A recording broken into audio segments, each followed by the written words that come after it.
Welcome, ladies and gentlemen, to Ascension eSports Elder League Week number 5. My name is Stretch, and joining me today as my casting duo, it's going to be TheSavedOne. How you doing, man? I'm doing well, my friend. Today we got a spicy matchup for you boys and girls. We're going to have the Elite 8 playing against the Sleeping Knights. For you guys who don't know, week number 5, I believe, is the last week before we go into our playoffs. And therefore, we're going to only have one set of a best of 2 for you guys today. But we're already in the mix, getting ready to go. So let's get into these picks and bans. First, straight off the bat, the Elite 8 taking that Tahm Kench off the board. And the Sleeping Knights with a focus ban, target ban there, taking out that Riven. Well, in the last patch, we didn't really see a lot of Tahm Kench, even though it was played a little bit. It's just very, very small bits of Tahm Kench. The really only reason that you would play Tahm Kench is with the Jhin, and that's just to take Jhin out of his ultimate stance. If a lot of people want to try and target him when he is kind of just standing still, in a sense. But talking about this Riven just a little bit, we were actually talking about this in prep. Both top laners actually main the Riven, so it's really good for them both to actually just take out the Riven. Just put it off to the side. Don't touch this Riven. It's a really good pick if you are looking to actually just kill your lane opponent early. But since it's off the board, there's a lot more opportunities. And I think Blastona, we saw him last week. He played that Riven. It was absolutely insane. Yeah, Blastona, one of the last of the top lane carry style players that you see around. A lot of people really defer to that tank meta. Like you were saying last week, we saw him playing the Riven, playing the Fiora. And speaking of these carry type champions, Vi banned away by the Sleeping Knights. Rusty 1321 last week had a fantastic performance there, helping his team go 2-0 in their second set against, I think the Goofy Goobers, was it? Yes, and Vi is a very interesting pick, but the thing is, when you're in this type of amateur competitive setting, you do want to take out those comfort picks, because in LCS, they can play anything and anything at any time. But in this type of competitive setting, you always want to go back on your comfort pick, and if you play a comfort pick, you have more of a chance to almost dominate your lane opponent. So taking this Vi away from Rusty is a really, really good idea. Last ban's going to be the Jace, a very strong pick regardless of where it goes, either mid or top lane on the side of the Sleeping Knights, and the Elite 8 going to round out their set with that Shen, trying to remove it against the Legend 27, who's had quite a few good showings on the champion. I believe we saw that last week coming from him, and he was really, really good on it. And why he was really good on it is because he's a tank player, but it gives him a little bit of damage. So it's almost kind of saying, here's a little bit of responsibility, but here's not all of the responsibility. So it's, it's a little best of both worlds type situation. But they're already getting into picks. Let's talk about these. Yep, Blastona taking the next best thing after Vi, getting to pick up that Hecarim, able to still dive that backline, no guarantee. Uninterruptible, but a lot of damage there. Jhin and Corki locked in for both of the first 2 picks for the Sleeping Knights. And this is actually very interesting coming from the draft from the blue team here. Hecarim is a top tier jungler, and he's almost right beside Graves. So Graves is probably near God tier, then Hecarim is right beside him. And why I say this is because counter ganking in this meta is really, really effective, and Hecarim can get from one place to the other using his speed up really effectively. So Hecarim is that type of champion that can very easily counter gank in certain type of situations. Jhin did get nerfed in the patch notes that was in the patch maybe like a day ago, but the thing is, it wasn't a nerf to completely destroy the champion, like completely. So we are going to be seeing Jhin a lot more, but the thing is, Corki, he got a really hard nerf to his R. It was a lot of damage, a lot of bursts coming from that champion that was heavily reliant on that R ability. Thing is, it got a hard nerf. So we're going to be seeing a lot less of those spamming type rockets once level 6 hits. Next 2 picks now for the Elite 8. I have to imagine this Rumble's a placeholder for maybe a top Fiora for Blastona. Not something that I typically see their team pick up, but LeBlanc for Draconic's going to go into the mid lane. Well, just knowing the Rumble pick overall, this is really good for the team comp, because if you want to play that Fiora type character, it's very single targeted. But if you actually play the Rumble, it gives you a lot of team fight potential with the LeBlanc and the Hecarim pick, even just the Caitlyn Thresh here. It's an amazing pick if they do opt to actually go for the Rumble here, but Fiora, it would be almost kind of a downgrade in some senses. But knowing Blastona, he loves to play these damage type top laners, so it's not really a huge surprise. Also LeBlanc, an amazing carry in the mid lane, did not get nerfed last patch. It was nerfed 2 patches ago, but it wasn't to make her unviable, so this is going to be very interesting. Next 2 picks now over to the Sleeping Knights, grabbing that Rengar, and I think Zyra pickup was the next pick that they went for here. A lot of burst potential in those 2 champions. 100%. We're talking about Rengar just a little bit. He's almost kind of like the next best champion aside from Hecarim. He offers a lot of early game pressure. His damage did not get nerfed, so he's still that type of champion where if he does get those 5 stacks of the Bone Tooth Necklace, he's going to be that type of carry that's really, really hard to shut down. Even the Zyra here, she's a really good support. And in the current meta where there's a lot of damage type supports and your ADC is almost kind of like that utility style pick, Zyra is that really good champion. 2 more picks going over onto the side of the blue side. Yeah, last 2 for them. We're going to be their bot lane duo.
towards that Gromp, looking for the level 3, and then maybe go towards this bottom lane. The only issue with that is might not have too much of an opportunity. The Magic Conch and Atlas are really holding on to try to freeze this lane in front of their turret and maybe open up a window where Rusty will have a opportune time to gank the lane before Rengar can even get in position to maybe get close to anyone of value in that lane.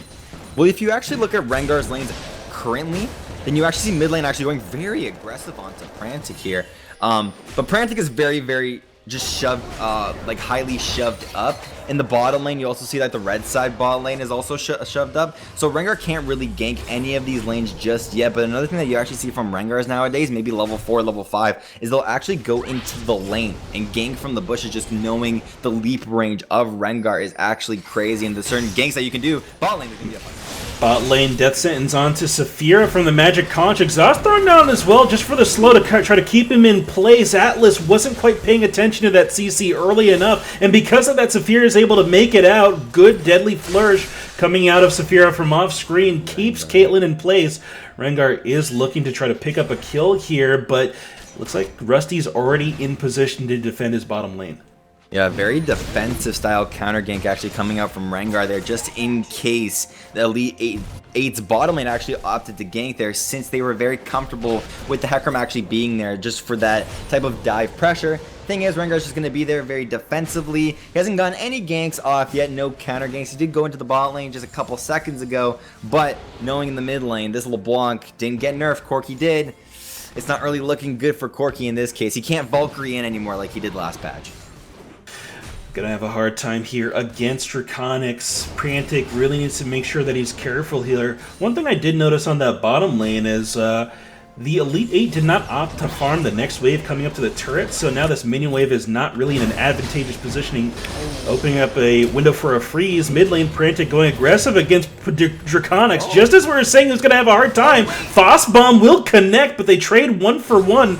And it looks like Prantic did burn his flash there to net that kill as well, instead of just taking the pressure. Yeah, and that was really, really good for Prantic in that lane, just knowing Corki is nerfed this patch. Getting a kill under his belt is really good. The thing is, you got to know that you're trading into a LeBlanc. LeBlanc's already has that Hextech Revolver. That could mean a lot of damage. I don't want to be too biased, but right now I'm getting kind of scared for this Corki here in this lane. But prove me wrong, Corki. Prove me that you're still good in the current meta. Talking about the top lane, actually, Rengar actually wanted to go into that top lane to maybe try and gank. Thing is, Legend 27 was kind of low on that Nautilus, so he couldn't really do anything there. So he's just going to be going back into the jungle, trying to farm up. Hecarim did steal away that Scuttle, so that's going to be really good for Hecarim, just knowing if Rengar is actually going to go into that top lane through the river.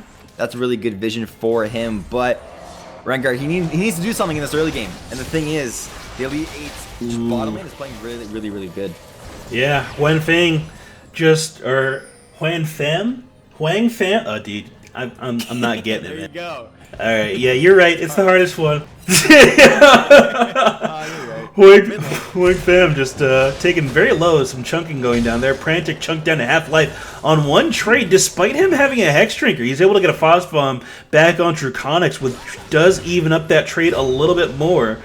Both these guys need to be watching out for their positioning to not take that sort of damage here and open up a window for a potential gank. Jungler is still sitting on level 5 and 4 between Rusty and Jarvan respectively, so no gap closing capabilities besides the brush leap coming out of Jarvan for the time being, and maybe just a mid lane, some speed.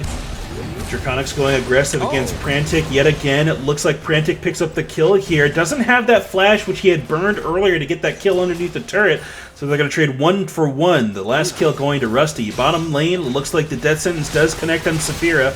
They do get the flay backwards. The last auto attack doesn't connect. The Magic Conch is forced to flash under tower. The turret actually is merciful to him there. I thought it was going to shoot another shot, but it decides not to.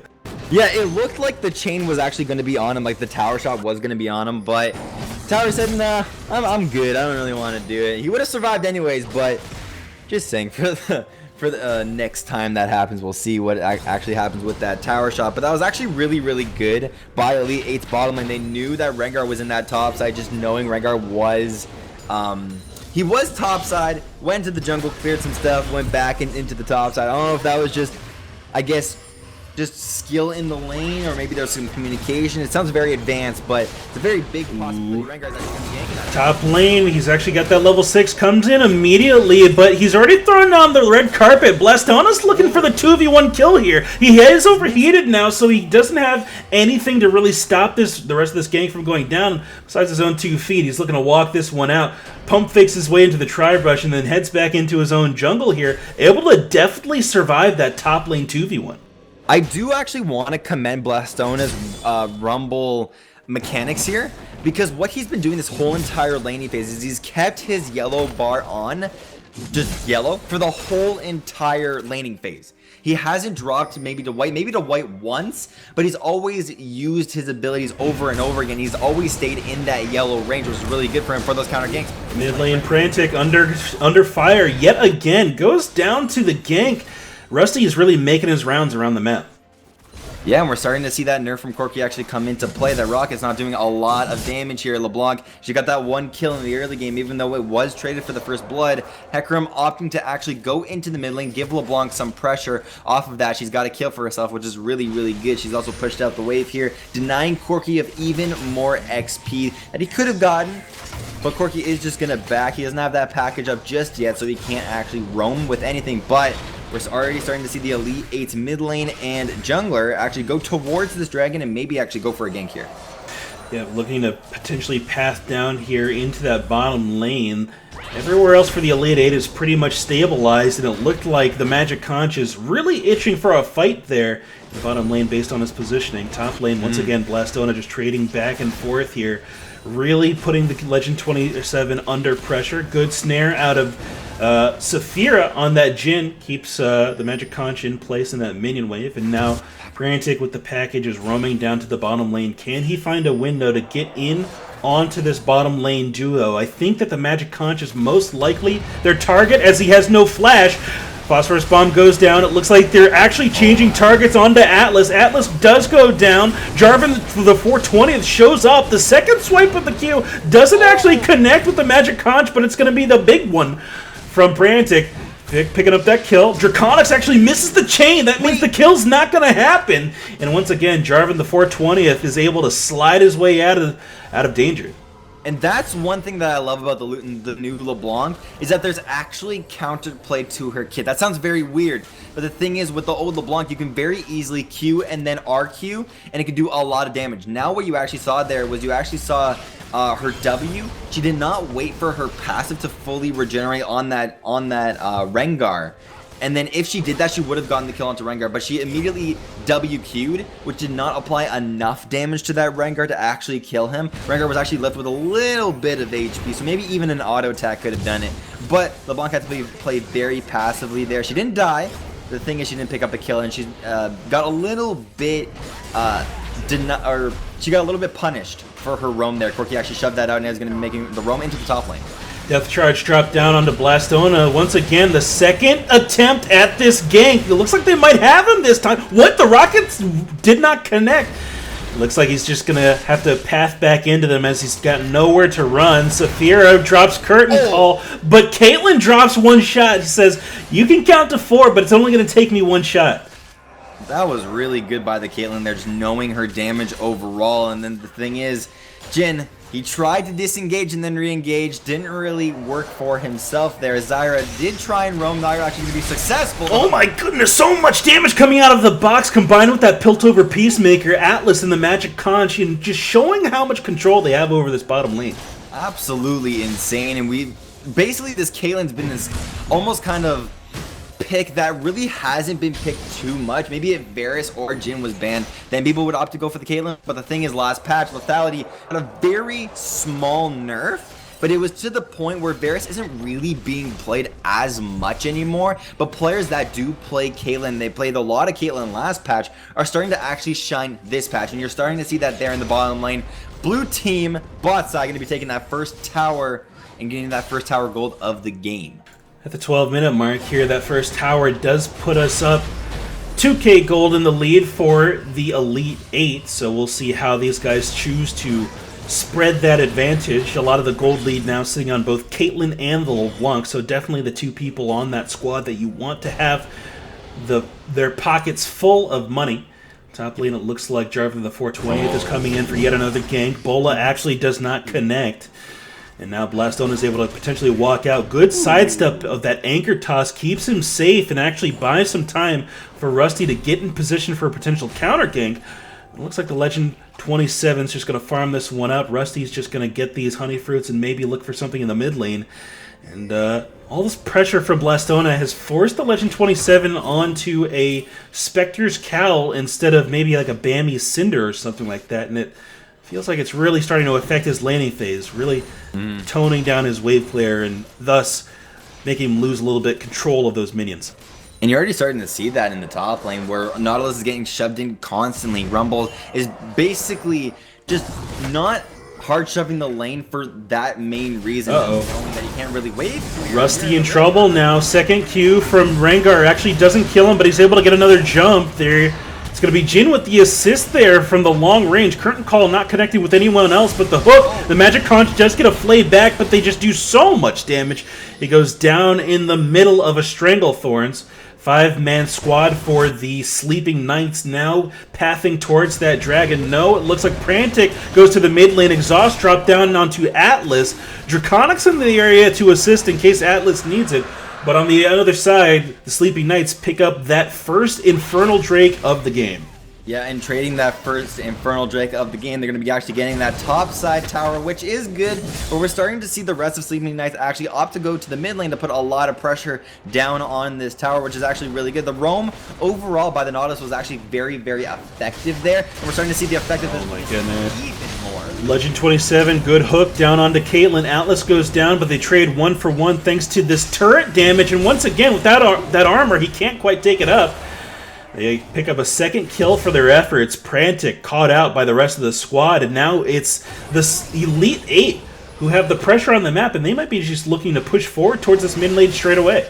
Yeah, we were also talking about a little bit while we were actually doing our prep, is that the Elite 8 don't really know how to close out games when they do have a lead like this. And we actually saw that just right before when they actually lost a couple of kills to where the other team actually got that Infernal Dragon. And we're starting to see just kind of the communication errors that this team really does have. But both good ulti from Rumble actually locks them up in the oven here, zoning out the rest of the squad as here comes the Legend 27. But he's in the middle of 3. He does have the magic resist to tank up this LeBlanc for a little bit of time. But here comes Corky on the counter engage. He says, you can lay down a red carpet, I can as well. Prantic in pursuit of LeBlanc, but Hecarim's already picked up 2. He's got the magic conch to assist and Blastona off to the side. If they can get together, they can regroup and potentially pick up this kill on Prantic. Prantic knocked back. Prantic picks up another. He's looking for Atlas. Atlas survives though, and it's the Legend 27, the next target in their sight. Draconics is being hesitant. Flash forward, dash over the wall. Can't quite get the damage from the W, but he gets the chain here. Atlas,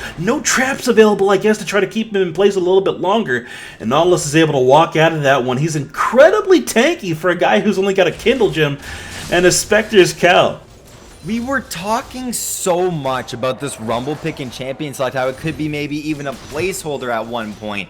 But just knowing Blastona on these damage type top laners and how actually really good he is at them, he just is absolutely showing up in this game. He didn't really show up in the early game. He got 1 death under his belt.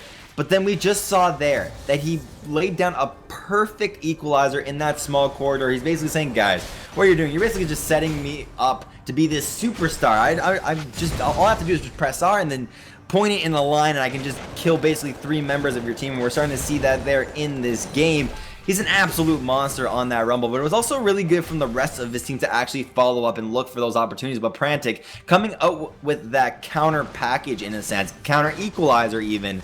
He did put that in that small corridor as well, which did catch out a couple of members of Elite 8. So that was actually really good by him. He's also going for another play here. Prantic hooked up by the death sentence. The magic conch trying to hold him in place. Rusty 1321. The target of the damage from Jarvan the 420. If he can't quite actually hold out the kill. And now it's 2 kills straight away to the Elite 8. The Legend 27 in trouble now, just bumbling around, trying to make his way out of the fight. The magic conch says, hell no, you're with me, bud. And he says, maybe I can take one with me. Can't quite get there. 3 kills for the Elite 8. That was absolutely insane. The Elite 8 finally just doing something about the Sleeping Knights actually going into their own jungle. They're just saying, guys, get out of our jungle. We're just going to kill you very easily. Another great equalizer by Blastona there to actually zone out. I believe it was just 2 members of the Sleeping Knights, which actually picked them up that extra kill. And that opens up even more opportunities for the Elite 8, like this mid lane tower. 17 minutes, approaching 18 minutes into the game here. We're sitting up about 4K up for the Elite 8. Gold in the advantage of almost every single person on the map here, except for that mid lane. Prantic, the saving grace for the Sleeping Knights here, as literally everyone else on the Elite 8 is ahead in gold. Taking a peek up to the top lane, 156 CS in the hands of Blastona compared to the Legend 27's 85. And we were also talking a lot about just the carry potential of players on a certain team and what they actually need to do to actually close out certain games. And if we are talking about the Sleeping Knights here and how they can actually win, their main win condition is this Corki, to weirdly say enough. Because, again, Corki did get nerfed. We've been talking about that a lot just in this game in general. But the thing is, when Corki is your main guy to just basically carry the game, he needs to not die from this point on. If Prantic really does actually want to carry this game, he needs to not die. He needs to position absolutely correctly, and if he is going to die, he's going to be dying from that package engage type thing. He needs to make sure that the rest of the team can actually follow up to his own package engage, and if he can actually just package and then flash out, that can even be even more beautiful for him. That being said, it looks like the Sleeping Knights are choosing to not go for a support style that would keep this Corki alive. Instead, they're just saying, hey, let's get a second mid laner. Yeah. Huang Pham going for that Blasting Wand and Amp Tome, looking to create a carry out of themselves. I have to imagine that gets turned into a Rylai's Crystal Scepter? Yeah. Something like that for a little bit of CC, a little bit of slowing down potential, but the Elite 8 in position for this next Drake, which is spawning in the next 15 seconds. They've got a little bit of time to maybe get some vision control down or maybe push this bottom wave up a little bit more, but I'm just going to hang around this thing and maybe zone a little bit and potentially try to bait someone in for a catch. Hook actually connects with a plant there from Zyra, so will not reach out and touch the back of the Legend 27. Ooh, the package. Baron or Dragon is alive. Hook down onto Rusty. Curtain call popped immediately. The equalizer dropped down, and it looks like just a huge fight here. LeBlanc picking up Corki on the back end. Jarvan, the 420, is able to use the brush to traverse that wall. Draconic's the next target. But here comes Blastona just cooking the entirety of the back of the Sleeping Knights. No one's paying attention to Blastona on Rumble. He's able to get in and get so much damage down. They trade 1 for 4. Elite 8 come out huge. Right at the beginning of that fight, Blastona actually got focused out there, but the thing was, there were so many members that were actually in front of Blastona that the rest of the Sleeping Knights actually opt to go for the other members, but that got Blastona enough time to actually charge his overheat. But once he got to that point, he got to that red bar, he just applied so much damage to the backline of... Wait, Sleeping Knights? Of the Elite 8. Sorry, I got my teams mixed around. Oops. Wait, no, I didn't. No, you had it. Sleeping Knights is... Yeah, he toasted the backline of the Sleeping Knights. He did toast the backline. He like flipped them over, both sides golden brown. I'm brain farted, man. It's the first game. I'm sorry. Next point. Yeah, I got you. All right. They did try to put some mid lane pressure down, the Elite 8, but it was only Atlas who was in that position to do so. Doing a decent job of getting that turret to half-life, though. So they're going to be able to siege up here, I think. But it looks like with this vision control going down for Jarvan, the 420th, clearing out that control ward, they may be looking towards the Baron area. And this is what a lot of teams actually don't do, is they don't get that sweeper and they don't like go towards these major objectives at this point in the game and actually just clear out wards. And for some teams, they're basically just very reliant on this skill overall. Some junglers don't really change that trinket once come this point in the game. They just opt to stay with that yellow trinket just because they have just so much other things to think about. But this Rengar really showing that he's not actually in the position to carry the game. He's in that mode to say, all right, I'm just going to play that support style Rengar. I'm going to catch out whoever I need to catch out, and I'm just going to clear wards while doing it. And we just saw that there. He's going around this major objective called Baron, and he's going to be clearing out the wards. He's going to be placing wards even for himself. He's actually not going to be placing any wards. I just said that. Yeah, but he's going to be clearing out those wards. He's going to be doing really good for his team, and that actually gives Zyra that room to actually ward. There you go. Real unfortunate there as well. Jarvan the 420th popping that ultimate on Rengar, not able to find a target as Blessona sensed that something was up, stepped back to the turret, and therefore no target available.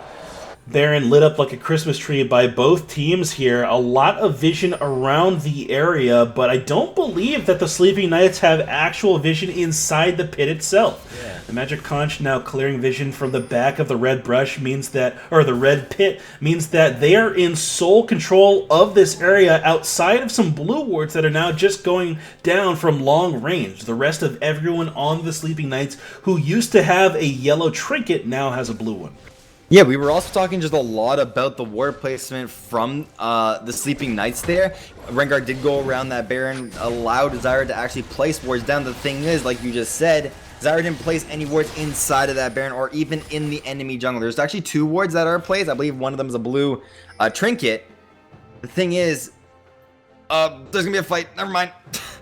I'll finish the point. Hook down on Wang Pham. It looks like Jarvan the 420th wants revenge for this red buff that was trying to get stolen. Rumble ulti shreds through the entirety of the Sleeping Knights. They get put to bed. And now the next target is the Legend 27. Able to hook to a wall here, but he's slowed up by these rockets from Rumble.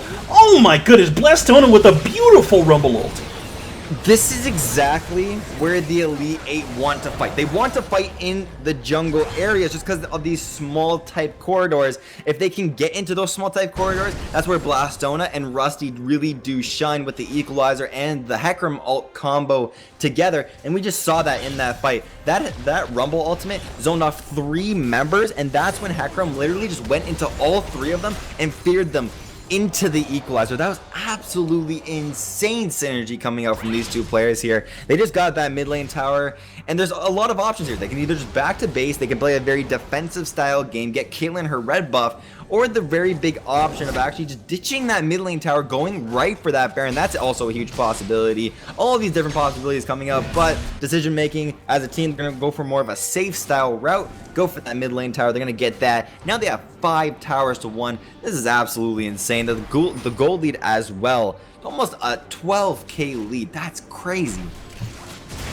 Huge advantages here for the Elite 8, like you were saying, and you have to be thinking, in this time of desperation, what is going across the minds of the Sleeping Knights? Are they looking towards the next game? Are they considering other options to try to get themselves back into this one? What can these guys do to try to grasp onto something, get a foothold back into this game?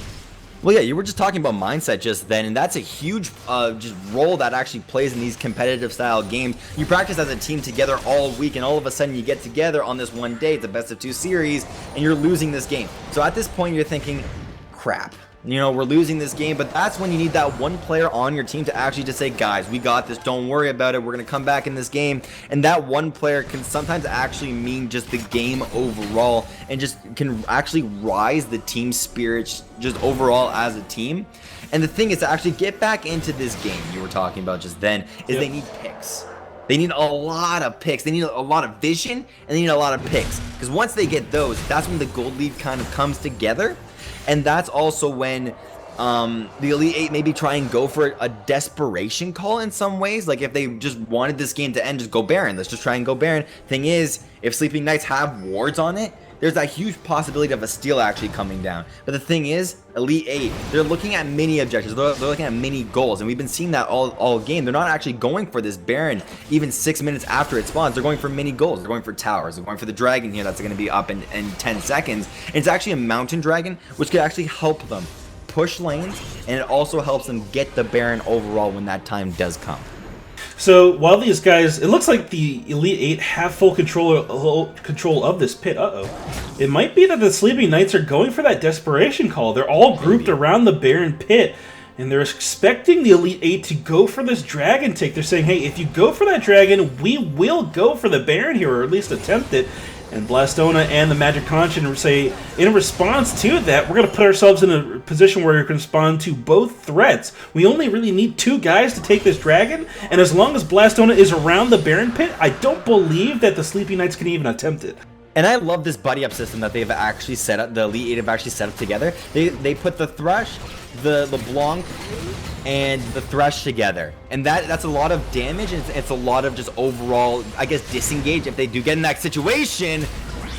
Flash forward from the Legend 27, and the ultimate from Nautilus dropped onto Blastona. It looks like they're going for an engage here. Rengar has popped his ultimate, but they know that fighting in these tight corridors is just betrayed them for the entirety of the game, and as such, they choose to disengage. And though they spent some, they spent their summoner spells, they spent some ultimates, it's way better than getting wiped in that little corridor there.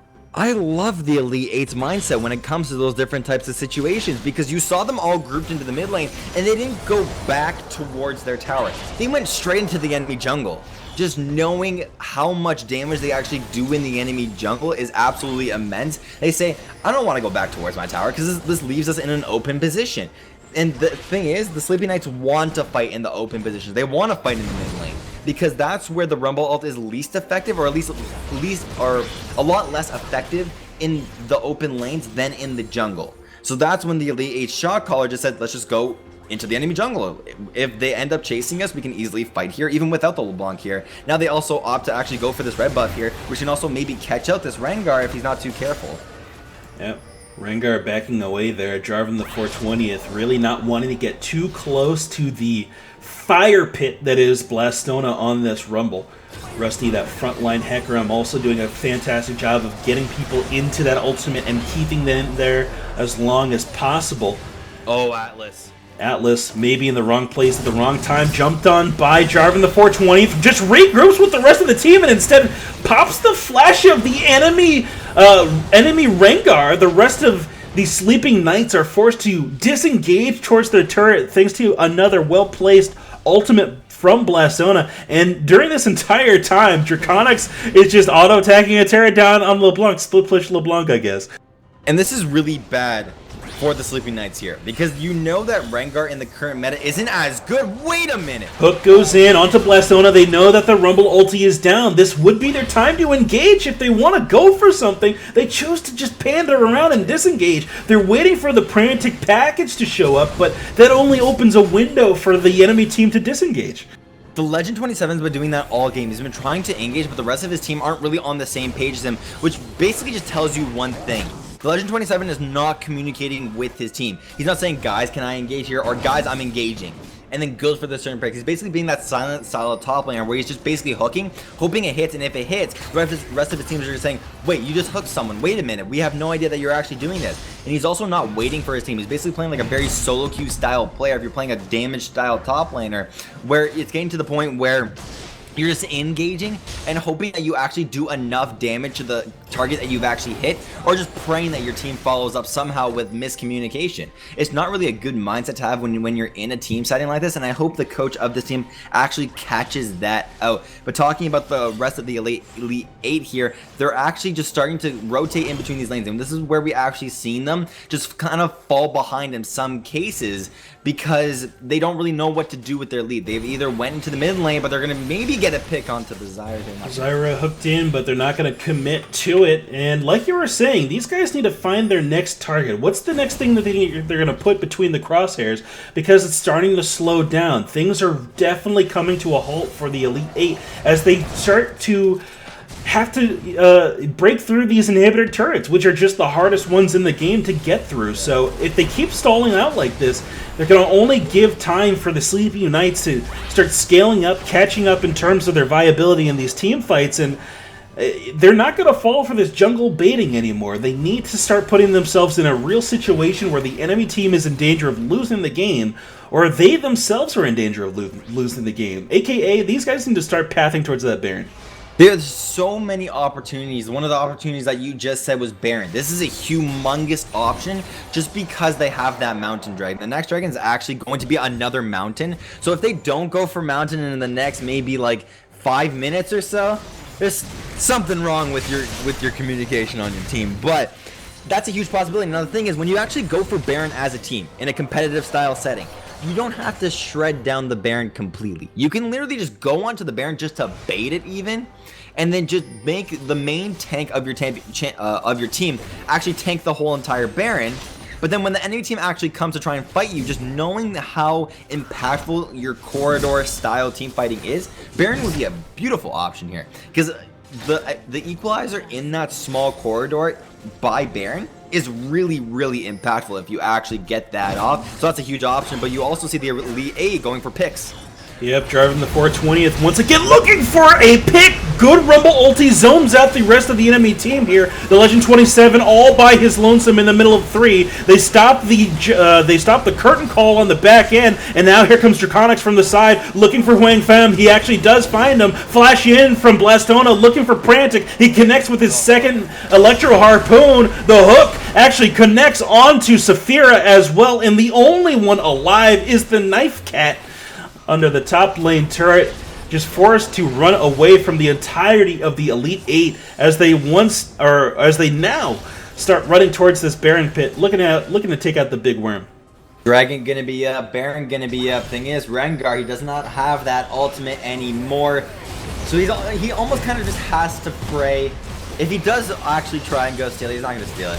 My point was that if Rengar actually does try and go steal it, he's gonna actually sit in the bush behind red buff to hope that someone is close enough to that side wall of Baron for him to actually jump to that person, then try and smite it. It's not going to actually happen though. We're now seeing the Elite 8 actually take that Baron, and one trend that we've actually seen the Elite 8 do a lot is at this point in the game, since these towers are very hard to take and they're not really good at taking them as a team, they actually try and opt to actually go for picks. And that's what we've been seeing a lot. They wait for the enemy team to actually try and get out of position. They don't try and engage anything, but once they find a pick, they go right for that pick and they go as hard as they can onto that certain pick.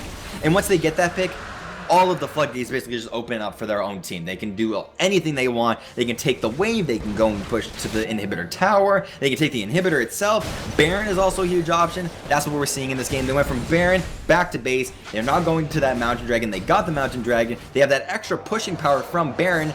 Plus, these towers are just going to fall very easily because of 2 mountains. And Baron empowered minions stepping up to the turret now. They need to get Atlas in position. Hook does connect on Prantic, but they're not actually going to go for it there. A couple of shots there from this last cannon creep going to do additional damage to the tower. The Legend 27 taking a bit of poke to his back from Atlas on that Caitlyn yet again. They're doing their best to clear out this minion wave, but it looks like they can't quite break in quite yet. They need to maybe split and get some pressure towards the mid lane. It's going to be Draconics doing just that. Package available for Prantic, who's looking for a window to come in here as rockets come down. And it looks like these guys are just slowly sieging this one up. Where is the Caitlyn? I'm sorry, there's the Caitlyn damage. Not onto the turret, but just straight onto the Legend 27, who only has one armor item. And with a Caitlyn who's got the Last Whisper item finished and that much crit done, there's no way that this tank's going to survive that mess. Bottom lane inhibitor goes down. Use your main engage very defensively, Corky. You did not... He got caught out there. He basically went overly aggressive thinking that he can actually protect that tower. So without a tank, he's chosen wrong. He has to use that very defensively. The thing is, the Elite 8 want to go into this base, and they have all the resources to actually do that. Minions crashing into these last Nexus turrets. Saphira under fire from Blastona, who just goes golden and burns him in a stylish fashion. Jarvan, the 420, that says, well, there's nothing left to do. It's just me alive right now. And with a 21k gold lead at the 36-minute mark, the Elite 8 walk away from this one and make it look easy. That was a very easy take, like you just said, by the Elite 8 there in that game. They played exactly to their playstyle. They wanted to go into the jungle corridors, and they wanted to use their ultimates. We've been saying that all game, and that's what's continued to actually happen. The thing is, once the Sleeping Knights actually realized that, that's when they just almost kind of fell behind. And once they actually realized that, that's when it was too late. Because once it was too late, that's when the Elite 8 said, now we're on to a new plan. All they needed to do there was just catch people out. And once the Sleeping Knights did get caught out in those small corridors and just where they weren't supposed to be at certain times, that's when the Elite 8 capitalized. That's when they finally got the Baron, and that's when they won the game. And just to speak of one thing that I saw during this game, in regards to the Elite 8's game closing capability, when they got that one fight where they took the Baron afterwards, you saw how quickly they did that. It only took about like 8 seconds, maybe 8 or 9 seconds for them to kill the thing from full HP. They could have done that a long time ago. Yeah. And I think that a lot of these teams need to recognize just how far ahead they are and how much damage they do. Because otherwise you can push these advantages way harder than you currently are. But with that, we're going to get into game number 2, boys. But before actually we do that, give me an MVP. If you had to pick an MVP, who would it be? Rumble. Yeah. By far there in that game. Yeah, man. We've been saying it all game. We continue, like, okay, this is a little bit of an Easter egg, guys, but tip number 1 as a caster, you usually don't repeat things over and over again. But that whole entire game, we were repeating, Rumble's a monster. These Rumble ults, what the heck? Rumble's crazy in these small corridors, what the heck, Rumble? And we've been saying that this whole entire game for a very good reason. Because his Rumble ults were insane at certain moments. And that's when it basically just won Elite 8 that game. We saw that last week on his Riven, his Fiora. We're seeing it this week on his Rumble. Give us a 4th pick. I want to see a new pick in that top lane, or opt to go for that Riven. Just to give you guys a window into the eyes of the damage dealt that game. Rumble did 28,000 damage. The next closest was Corki with 21. So he did absurd damage coming out of the top lane, and it really, really showed in each one of those team fights. But with that, guys, we're going to get spooled up and ready to fire for game number 2. Stick with us, enjoy a little bit of the music, and we're going to try to get this game off the ground as soon as possible. See you in a few.